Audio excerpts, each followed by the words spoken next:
Romanos capítulo 12, versículos 12 y 13. Gozosos en la esperanza, sufridos en la tribulación, constantes en la oración, compartiendo para las necesidades de los santos, practicando la hospitalidad. Gozosos en la esperanza, sufridos en la tribulación, constantes en la oración, compartiendo para las necesidades de los santos y practicando la hospitalidad. Ahí tenemos la palabra del Señor. Vamos a orar. Padre, te damos gracias porque tenemos el privilegio de reunirnos en este domingo y estimular nuestra fe. Te pido, Señor, que el Espíritu que habita en cada uno de nosotros nos lleve a que juntos podamos ayudar a crecer nuestra fe y que pueda ser perceptible la obra de tu Espíritu en nuestras vidas. Corrige lo deficiente en mi vida, en la vida de la iglesia.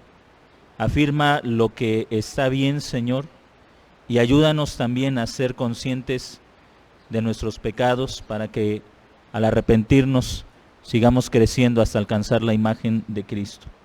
Gracias, en el nombre de nuestro Señor y Salvador Jesucristo. Amén. Bueno, estamos hablando acerca de la importancia de la congregación, del reunirnos. Y creo que he estado enfatizando que no es importante solamente venir, sino lo que hacemos cuando estamos juntos. Porque podemos estar juntos y aún así no hacer nada que estimule la vida uno de otro. Lo que el apóstol está diciendo aquí habla también de la comunidad. No observe lo que dice el apóstol o lo que escribe el apóstol Pablo. Gócense en la esperanza, sufran en la tribulación y sean constantes en la oración. Ahora, estas tres exhortaciones están dadas en plural. No dice gózate en la esperanza, sufre en la tribulación y persevera en la oración, sino gócense. Incluso la vida de la congregación tiene que llegar a tal punto que aprendamos a hacer esto juntos, a gozarnos, a sufrir y a perseverar juntos. Es un llamado a la comunidad. Y esto será el resultado de lo que hablaba el domingo anterior, será el resultado de vivir con humildad, de tener en alta estima a nuestro hermano y de considerar como superior a nuestro hermano y no nuestras propias vidas. Es decir, se llega a la vida corporal, se llega a la vida comunidad, a la vida en comunidad, cuando nosotros aprendemos a ver a nuestros hermanos como superiores a nosotros mismos. No podemos solamente congregarnos sin esforzarnos por tener una mente en común, por pensar todos la misma cosa, pero esto es un proceso. Esto no resulta con que usted venga a la iglesia y de repente ya se siente unido a todas las personas. Por ejemplo, lo que ahora estamos haciendo de recibir en la membresía de la iglesia local a nuestro hermano y a su familia es apenas un proceso de un trabajo que se tiene que iniciar tanto él hacia la iglesia como la iglesia hacia él. Si después de esto, cada uno de nosotros, y quiero hacer solamente un ejemplo, cada uno de nosotros nos ignoramos, no importa que tengamos nuestro pacto de membresía, que por cierto no lo leí en esta ocasión que recibimos a nuestros hermanos, pero la mayoría de ustedes lo conoce. No importa que tengamos el pacto de membresía. El pacto de membresía por sí mismo no hace que nosotros amemos a quienes piden la membresía, ni tampoco que quienes piden la membresía nos amen inmediatamente a nosotros. ¿Me está usted entendiendo? Sino que será el resultado, es decir, es una guía, es algo que nos enseña cómo desarrollar la armonía y la comunidad dentro de la iglesia. Y es lo que está tratando el apóstol Pablo. Así que el apóstol Pablo, en todo este capítulo, que está exhortando a la iglesia como una unidad, no a los individuos, sino a la iglesia como una comunidad, como una unidad, los ha llamado a trabajar por el bien de otros, a ejercer sus dones en favor de los otros, los ha llamado a tener presente que son miembros de una localidad, son miembros de un cuerpo y que por lo tanto tienen trabajo que hacer en favor de ese cuerpo. Los ha llamado a tener presente que el ser parte de la iglesia nos obligaba a los hermanos a poner su vida a disposición, al servicio de los demás, usando los recursos, las habilidades, los talentos, las capacidades que cada uno en particular tiene. Todo esto contribuye a que nos fortalezcamos en la unidad. Pero no solamente está la parte de trabajar por el bien de los demás, sino también está la parte de cómo vamos a hacerlo. Y el versículo 12, el apóstol, continuando con esta exhortación, dice: gócense en la esperanza. Ahora, si somos un cuerpo, si este cuerpo ha sido capacitado por Dios para servirse en todas las cosas que se hacen, si este cuerpo tiene la obligación en sus miembros particulares, en sus miembros individuales, de trabajar para la unidad de todo el cuerpo, y si este cuerpo debe amarse sin fingimiento, sin hipocresía, si debe aborrecer lo malo, si debe haber un espíritu de humildad entre este cuerpo, también hay otros aspectos que tenemos que hacer juntos, y esto es que debemos aprender a gozarnos en la esperanza. Pero ¿qué tiene el apóstol Pablo en mente cuando él habla acerca de la esperanza? La esperanza para nosotros tiene un significado muy distinto a lo que significaba para ellos. Hoy esperanza puede ser una posibilidad. Yo tengo la esperanza de que para Navidad ya pueda haber reuniones de muchas personas, por ejemplo. Esa es una posibilidad. Y nosotros entendemos esperanza como una posibilidad. Tengo la esperanza de que las cosas se compongan, mejoren. Pero cuando el apóstol Pablo dice gócense en la esperanza, él no está diciendo gócense en aquellas cosas que pueden ser posibles. No está diciendo tengan un pensamiento positivo. No está diciendo piensen en que las cosas pueden ser mejor, y cuando piensen que las cosas pueden ser mejor, entonces gócense. No está diciendo eso el apóstol Pablo. La esperanza para Pablo es la realidad de que Cristo castigaría a quienes estaban causándoles daño y también vindicaría a la iglesia, es decir, los sacaría de esa tribulación en la que se encontraban. En otras palabras, la esperanza es algo certero, algo que esperamos como consecuencia de una promesa inconmovible que Dios ha hecho a la iglesia.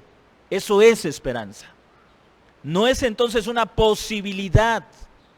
No es entonces algo que esperamos que suceda y que cuando no sucede entonces nos desanimamos, nos frustramos, nos enojamos. No, esperanza es la convicción de que lo que Dios ha prometido sin duda alguna sucederá. Y qué importante, hermanos, es que nosotros aprendamos a gozarnos en la esperanza. Y les repito, esto es algo que tenemos que aprender a hacer juntos. Es muy común, a veces como cristianos, tener ese tipo de pensamiento. Cuando yo me siento triste, tomo mi Biblia y comienzo a leer la Biblia y entonces me animo, me siento mejor. ¡Qué bueno! Pero eso no es lo que la Biblia dice. No es que tú solo estimules tu fe. No es que, hermanos, con tanta tecnología, les repito, tenemos que luchar contra el individualismo. El domingo pasado le decía, hoy tenemos la ventaja de ver una predicación por las redes sociales, a lo mejor de un pastor que nunca en nuestra vida conoceremos, y ver un auditorio que tal vez nunca en nuestra vida visitaremos, y a lo mejor decimos, la predicación de tal pastor me ayudó, me estimuló, ¡qué bueno! Pero ninguna predicación de los apóstoles fue dada para el estímulo individual, fue dada para la vida colectiva, para la vida de la iglesia. Ninguna carta fue escrita para que un individuo se beneficiara. Ninguna carta. Pablo no escribe al santo que está en Roma. Usted no lee eso al inicio de la carta. Pablo no escribe al santo que se encuentra en la ciudad de Éfeso. Pablo escribe a los santos que están en Éfeso, a la iglesia de los santos que está en Corinto, a los santos que están en Filipos. Jamás escribe. La única carta que está dirigida a un individuo es la carta de Filemón. Incluso esa carta es una exhortación a una responsabilidad comunitaria. Se le escribe no para estimularlo a él, sino para recordarle que tiene obligación hacia un hermano de la congregación. Incluso esa carta que está dirigida a un individuo no es de carácter individual, de tu vida personal y punto.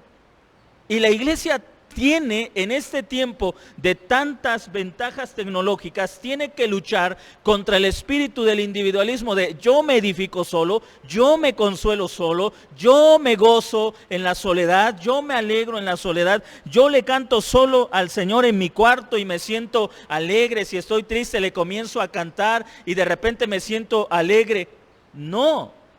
O yo estoy triste y leo mi Biblia y hago oración y ya me siento mejor. No, todo eso es bueno, pero no es suficiente. Porque no somos llamados a la vida individual.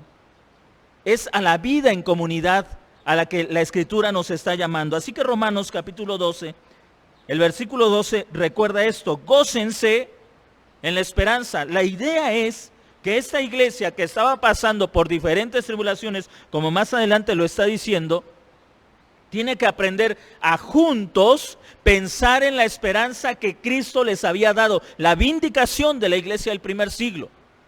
Cristo iba a vindicar a ese pueblo que había sido perseguido, que estaba siendo amenazado, que estaban siendo violentados y violados sus derechos. Cristo iba a vindicar a la iglesia del primer siglo y el apóstol Pablo les escribe: gócense en la esperanza, juntos reúnanse y recuerden que tienen una esperanza, que Cristo les ha dado la promesa de que va a vindicarlos y va a aplastar a sus enemigos, va a destruir a sus enemigos y ustedes van a ser reconocidos como el pueblo, como el verdadero pueblo de Dios. Juntos, gócense, alégrense en la esperanza. Este es un llamado a salir del individualismo. Es un llamado a salir de Cristo y yo. Es un llamado a salir del pensamiento mi Biblia y yo. Es un llamado a salir de ese individualismo. Es Cristo y nosotros. No es Cristo y yo. Él no vino a salvar individuos. Él vino a salvar a un pueblo. Él vino por una iglesia. Él no vino exclusivamente por ti. Él vino por un pueblo al que tú perteneces, pero Él no vino por ti. Y esa es una gran diferencia. Porque si yo creo que Jesús vino exclusivamente por mí, a mí qué me importa si le salva a usted o no le salva, si usted está bien en la fe o no está bien. El problema y el asunto soy yo, y si Él ya me salvó, eso es suficiente, que el mundo se acabe, porque yo ya soy salvo. Pero Él no vino por mí, Él vino por un pueblo, por una iglesia, por una comunidad, por una nación santa, por un real sacerdocio. La mayoría de las cartas están dirigidas en ese sentido de pluralidad, de comunidad, más de un individuo, un pueblo, una iglesia, una ciudad, un templo. Hay comunidad y no individualismo. Aunque desde luego en la iglesia hay lugar para la individualidad, pero no para el individualismo. La individualidad significa que yo no voy a predicar como predica otro hermano, pero soy parte del mismo cuerpo. La individualidad significa que otro hermano canta distinto a como canto yo, pero somos parte del mismo cuerpo. La individualidad significa que alguien toca el instrumento diferente a alguien más que toca el mismo instrumento, pero somos parte del mismo cuerpo. Eso es individualidad. Individualismo es que solo yo soy la persona más importante en la iglesia. Y en la iglesia no hay lugar para el individualismo, no hay lugar para mis problemas y yo, no hay lugar para mi tiempo y yo, para mi bendición y yo, no hay lugar para el individualismo. Es Cristo y su iglesia.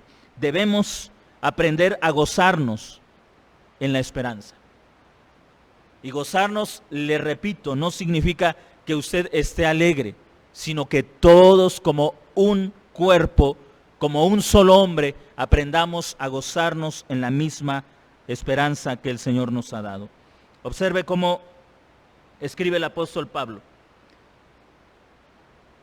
Perseverantes, sufridos en la tribulación. Nuevamente, si juntos nos gozamos en la misma esperanza, también sufrimos juntos.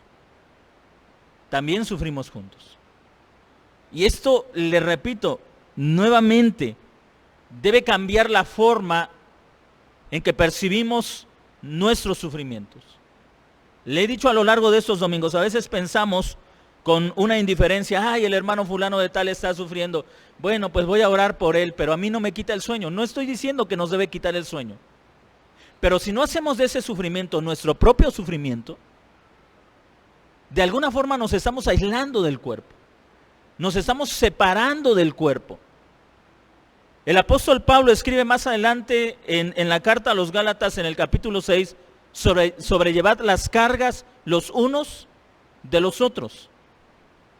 Y otra vez la responsabilidad en la comunidad. Y algo que he estado enfatizando a lo largo de estos estudios, hermanos, implica dos cosas. Si yo no soy humilde, no voy a tener la capacidad, la gracia de abrir mi vida y contar mis problemas. Aquí la palabra tribulación es una palabra muy fuerte. No solamente se refiere a los sufrimientos cotidianos. Está hablando, la idea, por ejemplo, es de una uva que está siendo prensada para extraer todo el jugo. Es decir, la tribulación a la que se refiere es algún sufrimiento que está apretando tu vida, que está presionándote tanto, que está realmente poniéndote al límite de la paciencia, al límite de soportar lo que estás sufriendo. Es como a veces decimos, nos está pasando una tras otra, nos enfermamos de una cosa y a lo mejor ya nos pasó otra cosa y luego nos sobreviene otra cosa y una tras otra, como cuando a Job le comienzan a venir una serie de calamidades. En la mente de Pablo eso es la tribulación. Eso es lo que el apóstol Pablo está llamando como tribulación. Ahora, Pablo no está diciendo los que están siendo atribulados formen un grupo de gente que está sufriendo, un club de sufridos, sino que toda la iglesia, los que sufren y los que no sufren, tienen que aprender. Observe esta palabra, sufridos en la tribulación. ¿Cómo yo, que tal vez no estoy sufriendo, puedo sufrir con mi hermano que sí está sufriendo? ¿Cómo? Bueno, si no soy humilde, no voy a poder hacerlo. Porque mi actitud natural es a esquivar el sufrimiento. Ahora, si yo veo que alguien está sufriendo, muchas personas lo primero que viene a la mente es, no, yo no quiero saber de qué está sufriendo porque a mí me da miedo eso y no quiero sufrir eso. ¿Y sabe qué nos dice el apóstol Pablo? Sufre con el que está sufriendo. Ahora, no está diciendo, ve y contágiate de lo mismo para que sufras igual que él. No está diciendo eso. La idea es que tenemos que ser de un mismo sentir. Tienes que ver el dolor del hermano, el dolor de la hermana, el dolor de ese miembro de la iglesia como si fuera tu propio sufrimiento, aunque tú no lo estés padeciendo. Pero no solamente para que te sientes junto al hermano y mientras él se queja, tú te estés quejando junto con él. Cuando nosotros no aprendemos a sufrir con los que sufren, tendemos a ser impacientes. Y dígame si la impaciencia no es algo natural en nuestras vidas. Si somos padres y vemos a nuestros hijos sufrir, les decimos, ya, cuando nosotros éramos niños, ni medicina nos daban ni solitos nos componíamos. Por ejemplo, si eres esposo, ay, mujer, de seguro nada más te estás haciendo que te duele para no hacer el quehacer. Si eres esposa, no, ustedes los hombres no aguantan nada. Uno sí está enferma y haciendo la comida y haciendo todo. Ustedes siempre ahí acostados. ¿Se da cuenta cómo hombres, mujeres, jóvenes y niños, si no somos humildes, no sabemos sufrir unos con otros? Porque el orgullo nos lleva a considerar al otro como inferior a nosotros. Cuando yo sufro, no, es que nadie ha sufrido como yo. Es que tú no sabes el dolor que yo estoy sintiendo, pero cuando sufre mi prójimo, ay, estás con poquito y ya sientes que te estás muriendo. Porque nuestro orgullo nos lleva a estimar nuestra vida como más importante y más valiosa que la vida de nuestros hermanos. Pablo no está diciendo ni siquiera que tú debes pasar por el mismo sufrimiento para entender al que está sufriendo, porque ¿cuántas veces hemos sufrido lo mismo que otros y aún así no lo entendemos? ¿No es cierto? No está diciendo que pases por el mismo sufrimiento para entender al que está sufriendo. Está diciendo que seas humilde para entender al que sufre. Así que cuando usted está siendo impaciente con el hermano, con la hermana que está sufriendo, lo que usted necesita es humildad. Si como iglesia somos impacientes con los que sufren, lo que en realidad estamos necesitando es humildad para entender a la persona que está sufriendo. Eso es lo que necesitamos. No entrar en competencia. No decir, bueno, es que tú no aguantas porque en esta generación ya no aguanta nada, pero nosotros o nuestros abuelos, esos sí aguantaban. Usted entra en competencia, ¿y eso de qué sirve? Pues no sirve de nada. El apóstol Pablo nos lleva a esta realidad. Tenemos que aprender a sufrir con los que están sufriendo. Ser de un mismo pensamiento, de un mismo sentir, ver las cosas de la misma forma, y eso implica humildad. Humildad para considerar a quien sufre, pero humildad del que sufre para considerar que es parte del mismo cuerpo.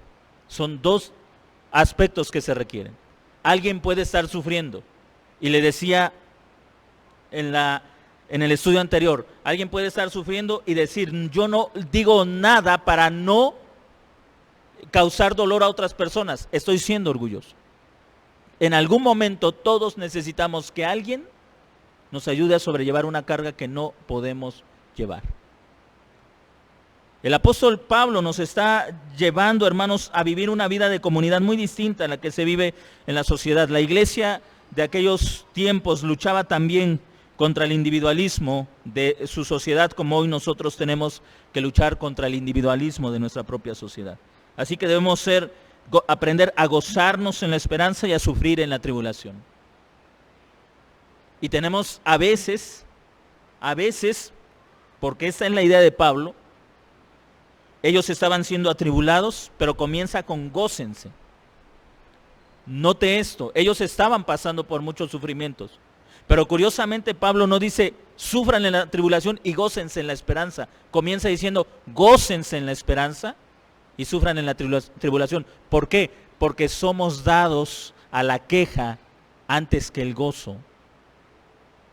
Lo que más fácil nos viene es la queja y no el gozo. Cuando estamos sufriendo, ¿cuántas veces de forma natural comenzamos a pensar en las cosas que nos dan felicidad cuando estamos sufriendo? Generalmente no. Comenzamos con la queja. Me pasa esto, me pasa aquello, ya no aguanto y ahora esta situación, y nos llenamos de tanta ansiedad, de tanta frustración. Qué importante es que en medio del sufrimiento demos lugar primero al gozo y luego también lugar al sufrimiento. Pablo no está diciendo no sufran, no lloren, no. Aprendan a hacerlo. Antes de quejarse, aprendan a gozarse en lo que Dios les ha dado, en la promesa, en la esperanza que tienen. Y después también aprendan a sufrir todos juntos.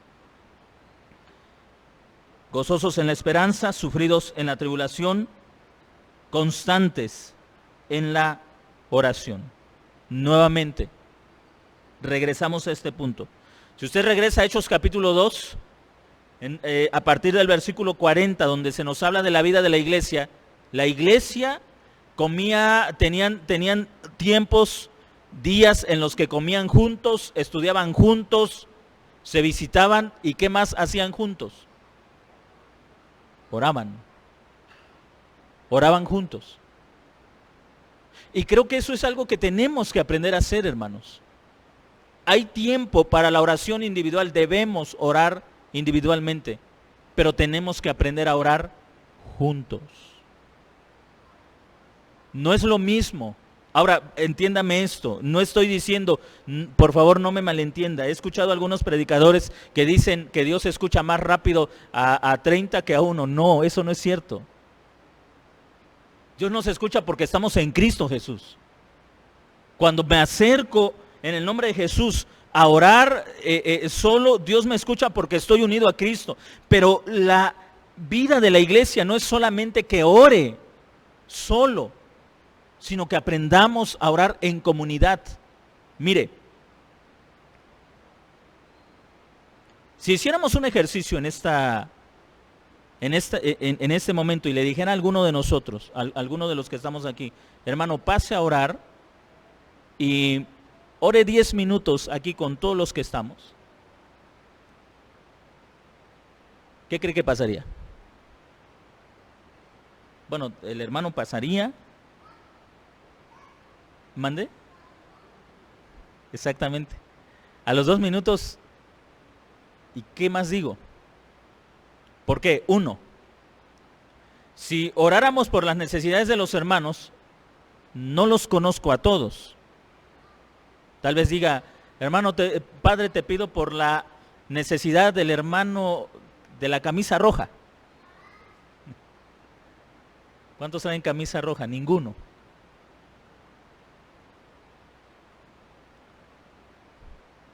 Pero mi punto es que a veces no nos conocemos lo suficiente para conocer nuestras necesidades. Segundo, se hace difícil la oración porque no nos tenemos confianza. ¿Saben? Muchos más están preocupados por qué estará pensando la iglesia en su oración que por tener la dicha, el privilegio de estar orando y hablándole directamente al Padre. Todos lo hacemos. Pero a veces estamos más preocupados por, ¿estaré diciendo las palabras correctas? ¿Así se orará? ¿Estaré hablando bien? ¿Después de esto seguirá esto o seguirá el otro? Y están más estresados por cómo orar correctamente que por orar. Y eso hace que pasen, como dice nuestro hermano, a lo mejor 2 minutos y sentimos que ya vamos 15. Pero ya no tenemos nada más que decir. Esa es una realidad y puede ser en la congregación y hasta en la familia. En la medida, mire, le voy a decir algo que aprendí. Pruebe la calidad de relación que tiene usted en su familia a través de la oración. ¿Qué significa esto? Si usted no se siente tan cómodo orando con aquellos con los que convive, que es su familia, entonces es porque quizá la relación no está muy bien. Edwin Cole, en un libro que escribe sobre los hombres, él enseña esto. Como hombre, tú no te vas a sentir cómodo orando con tu esposa si no tienes una buena relación con ella. Porque tú no vas a decir, Señor, perdóname por este pecado, si tú sabes que tu esposa no te conoce. A lo mejor te va a decir, ¿de qué pecado estás hablando? Tú no vas a orar cómodamente con quien no tienes una buena relación. Y eso es una verdad. Y haga a un lado los pecados. Pero el simple hecho de dar gracias a Dios te puede poner incómodo si estás con gente con la que no tienes buena relación. Y no necesariamente estás peleado con ellos, simplemente no has estrechado esa relación. No necesariamente estás enojado, enemistado, tienes un problema, simplemente no has estrechado esa relación, no te sientes cómodo. Pensemos en una reunión de hombres de diferentes iglesias que se reúnen a orar. Incluso ahí puede haber tensión porque están frente a personas que no conocen, o por lo menos si conocen no conviven. La oración, hermanos, estrecha la relación. Estrecha la relación con el Señor y estrecha la relación entre nosotros. ¿Por qué es importante orar juntos? Porque la oración estrecha nuestras relaciones. El apóstol Pablo exhorta esto, no solamente a orar, porque cuántas veces abandonamos la oración. Él escribe a la iglesia con estas, exhorta a la iglesia con estas palabras constantes. Y la palabra constancia implica esa perseverancia, la necesidad de mantenernos haciendo algo, de estar firmes en lo que hemos dispuesto a ser, constantes en la oración, constantes. La oración demanda perseverancia, porque honestamente, ¿cuántas veces hemos comenzado a orar y luego abandonamos ese hábito de la oración? Por mil razones. Ya no tenemos tiempo, estamos cansados, a lo mejor solo oramos por una necesidad, la necesidad ya se resolvió, no tenemos esa misma necesidad y comenzamos a abandonar la oración. Pero no solamente la oración privada, la oración en comunidad es importante, y lo estoy enfatizando porque quiero que usted lo entienda. Es importante orar juntos, es importante. La oración crea comunidad, la oración nutre la relación entre nosotros como cuerpo de Cristo. Así que tenemos en el versículo 12 tres exhortaciones a la unidad, a trabajo que debemos hacer juntos: gozarnos en la esperanza, sufrir juntos en la tribulación y ser constantes al orar. Ahora, honestamente, hermanos, no le voy a decir califique el trabajo del pastor en esto. Le voy a decir califiquemos nuestro trabajo como iglesia. Califiquemos nuestro trabajo como iglesia. ¿A cuántas de estas tres exhortaciones usted le pondría palomita? ¿Y a cuántas una X? Es decir, de estas cosas que son en comunidad, ¿qué cosas estamos haciendo juntos y qué no estamos haciendo juntos? No le estoy diciendo evalúe el trabajo del pastor, evaluemos nuestra tarea como iglesia, todos juntos, la responsabilidad que tenemos como iglesia. Ahora observe esto, porque me parece que el apóstol Pablo está escribiendo en un orden coherente, en una consecuencia que nos va llevando de menos a más. Si aprendemos a gozarnos en la esperanza, sufrir en la tribulación y ser constantes en la oración, el versículo 13 es una consecuencia de las tres primeras exhortaciones. Compartan para la necesidad de los santos y practiquen la hospitalidad. En otras palabras, si no hago lo primero, lo segundo no lo hago. Si intento hacer lo segundo, no lo voy a hacer de la forma correcta si no estoy haciendo lo primero. Mire, si yo no estoy sufriendo con los que sufren, pensemos en alguien que tiene una necesidad económica, pero yo no veo esa necesidad como si fuera mi propia necesidad, y a lo mejor puedo suplir la necesidad, tal vez lo haga, pero no con una actitud correcta. Tal vez voy a ver muy corta esa necesidad y voy a decir, bueno, voy a ayudar al hermano fulano con esto, tenga esto, hermano, para que se ayude en este momento. Pero si no estoy sufriendo con la persona como esa persona está sufriendo, en realidad no estoy satisfaciendo la necesidad. Espero que me esté entendiendo. ¿Por qué? Mire, porque cuando yo estoy sufriendo, no solamente estoy pensando en resolver la necesidad inmediata, sino tal vez en cómo salir completamente de ese problema. Sufrir con los que sufren me ayuda no solamente a dar algo que tranquilice mi conciencia, sino más bien me ayuda a preocuparme por la vida de ese hermano de tal manera que pueda salir de esa situación y tener una vida tranquila y estable. La Escritura no solamente entonces está diciendo comparte para las necesidades de los santos, sino más bien no solamente es que demos, sino que al sufrir con el que está sufriendo, busquemos que la vida de nuestros hermanos que sufren, sea cual sea el sufrimiento, salga de esa situación y sea una vida mejor. La palabra compartir es una palabra que conocemos muy bien, es la palabra koinonía. Y esta palabra la encontramos en el libro de los Hechos, implica tener en común todas las cosas. Piense en esto. Entonces, si tú estás sufriendo, tu sufrimiento es mi sufrimiento. Porque somos socios. La palabra koinonía está generando o nos está llevando a la idea de una sociedad. Tu sufrimiento es mi sufrimiento. Tu necesidad es mi necesidad. Pero mis recursos, ¿qué pasa con ellos? Son tus recursos. Eso es koinonía. Mis recursos son tus recursos. Ahora, piensen en esto. Esto significaría que cualquiera de nosotros puede decir, hermanos, yo vivo en tal lugar y mi carro tiene espacio para 2 personas. Si el próximo domingo alguien vive por ese lugar, mi carro es tu carro, lo pongo a tu disposición para traerte a la congregación, cosas así, ¿me está entendiendo?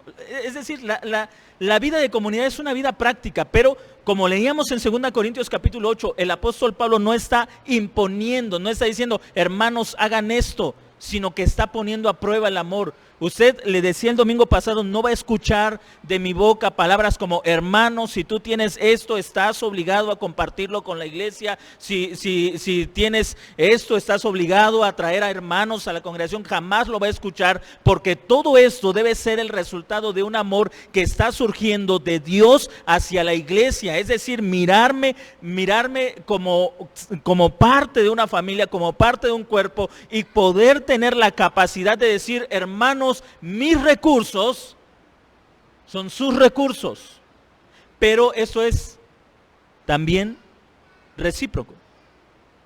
Todos decimos entonces, mis recursos son los recursos de la iglesia. Eso es comunidad. Eso es comunidad. No, usted no va a encontrar aquí una ley donde el apóstol Pablo está imponiendo su autoridad y diciendo, hermanos, si alguno tiene dos túnicas, está obligado a darle una túnica a su hermano. No lo va a encontrar. Incluso cuando leemos que Ananías y Zafira murieron por querer engañar al Espíritu Santo en cuanto habían vendido una propiedad que tenían, Pedro les dijo esto: la propiedad estando en sus manos era suya.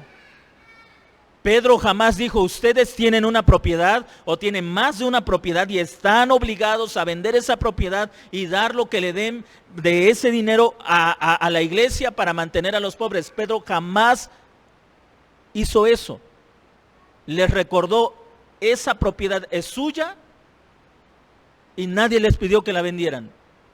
El pecado de ustedes fue mentir diciendo que les pagaron tanto cuando les pagaron más y quisieron engañar a Dios, fingiendo una falsa humildad, una falsa hermandad.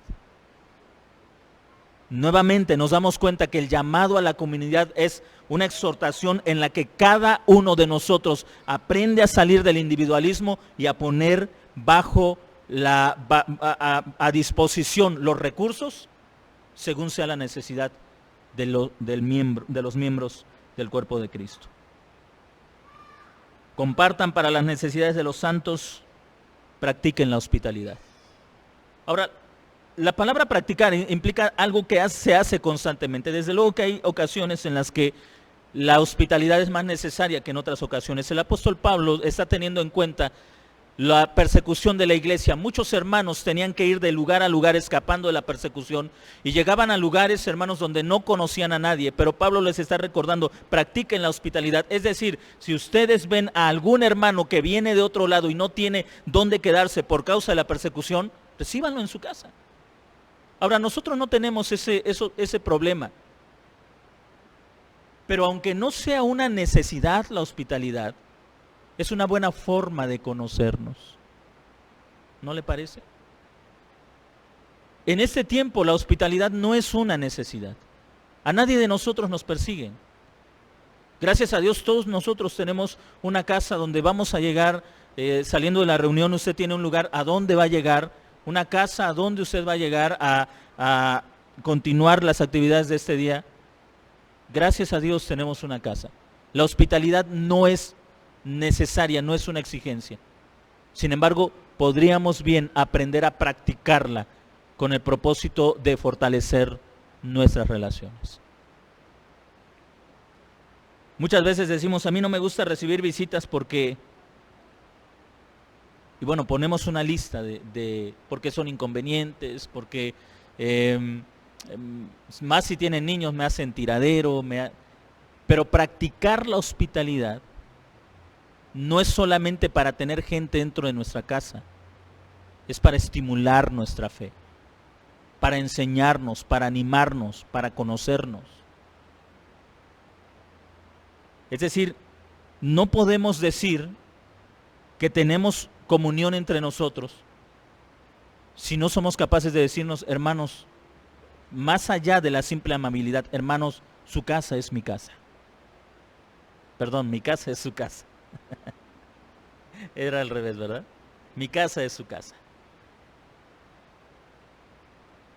Lo decimos al revés, ¿verdad? Su casa es mi casa, llego a la hora que yo quiera.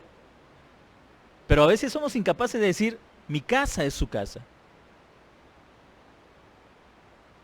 A veces estamos muy acostumbrados, hermanos, a que si soy miembro de la iglesia, a la única persona que espero que me visite, ¿quién es? El pastor, ¿verdad? Pero los demás miembros, ¿por qué no? ¿Por qué?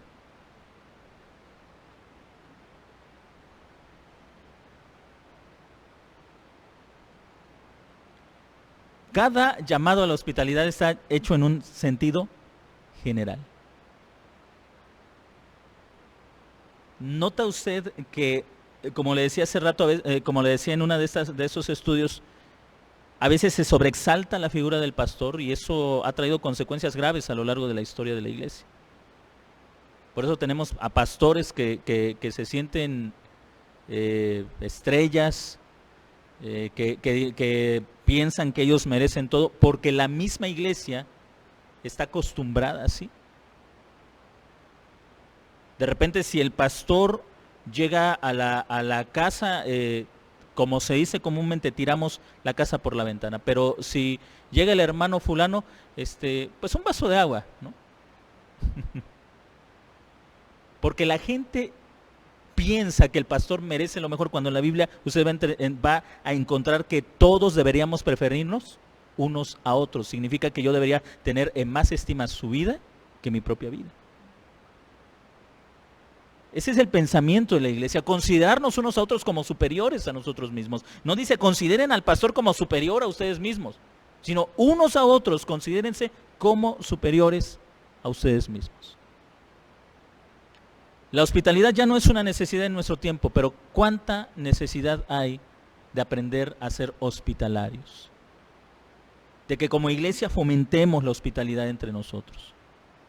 De que aprendamos a abrir las puertas de nuestra casa a todos los hermanos de la congregación, que podamos decir, hermano, venga a mi casa, de podernos invitar mutuamente para fortalecer nuestras relaciones como miembros del cuerpo de Cristo. La hospitalidad, aunque no es una necesidad en nuestro tiempo, nadie está siendo perseguido, nadie necesita, nadie puede decir hoy no sé a dónde llegar, dónde voy a dormir porque me echaron de la colonia por ser cristiano. Para ninguno de nosotros hay ese problema, pero sigue existiendo la necesidad de ser hospitalarios. Quiero concluir con esto. El apóstol Pablo entonces está haciendo una exhortación a la comunidad.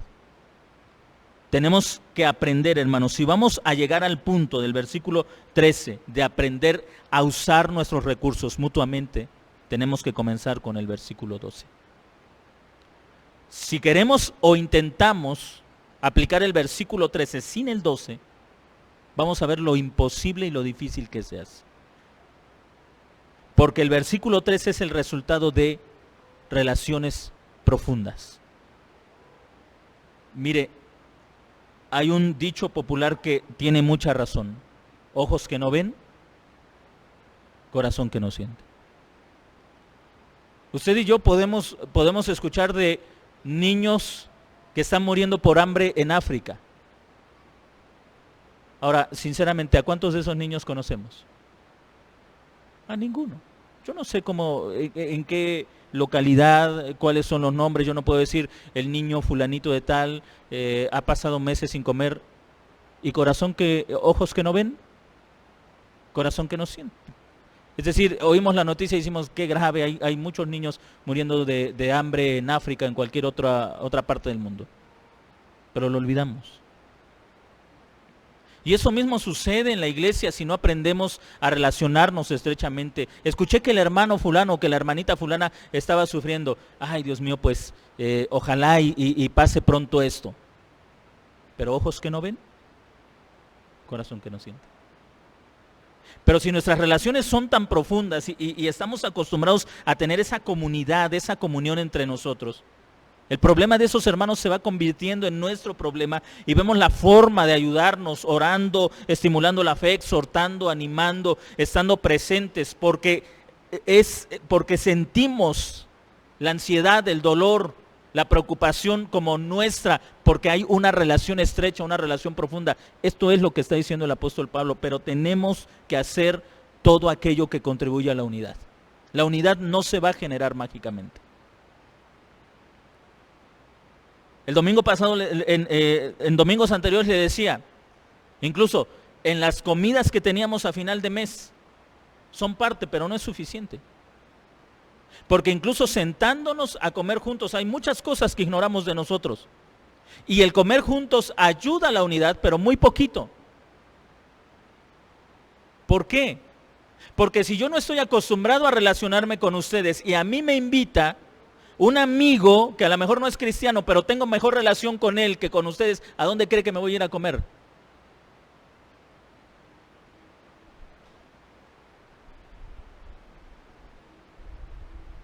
Porque yo me siento más unido, tengo más relación con él que con ustedes.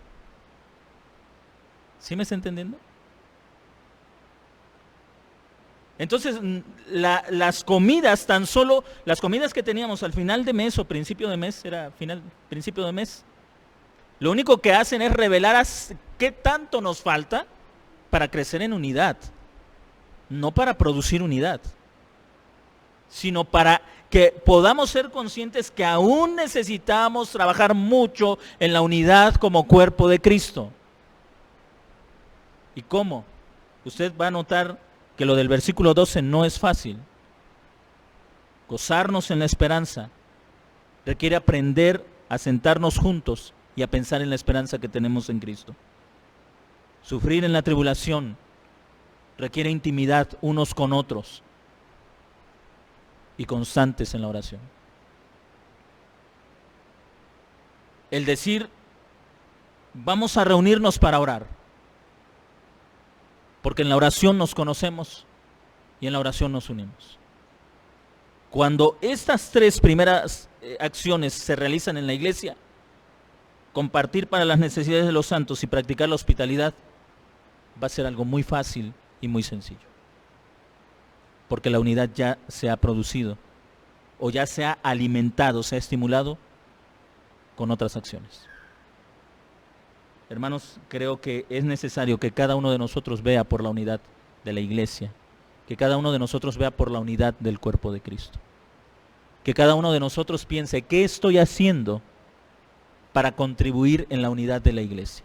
No qué está haciendo el pastor, deberíamos tener más convivios para estar más unidos. No, hermanos, los convivios van a reflejar lo difícil que nos cuesta convivir entre nosotros.